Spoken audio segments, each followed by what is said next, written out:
So here's a more better update for everybody. I did get the tune and everything dealt with in the computer via the guy whom I bought it from in Ukraine.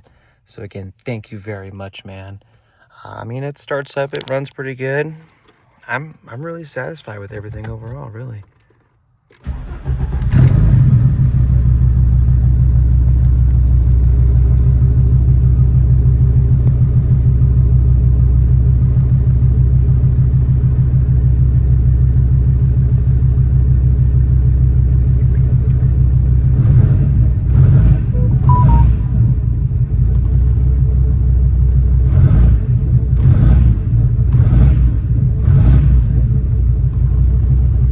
Stoked to try to drive this thing, honestly, so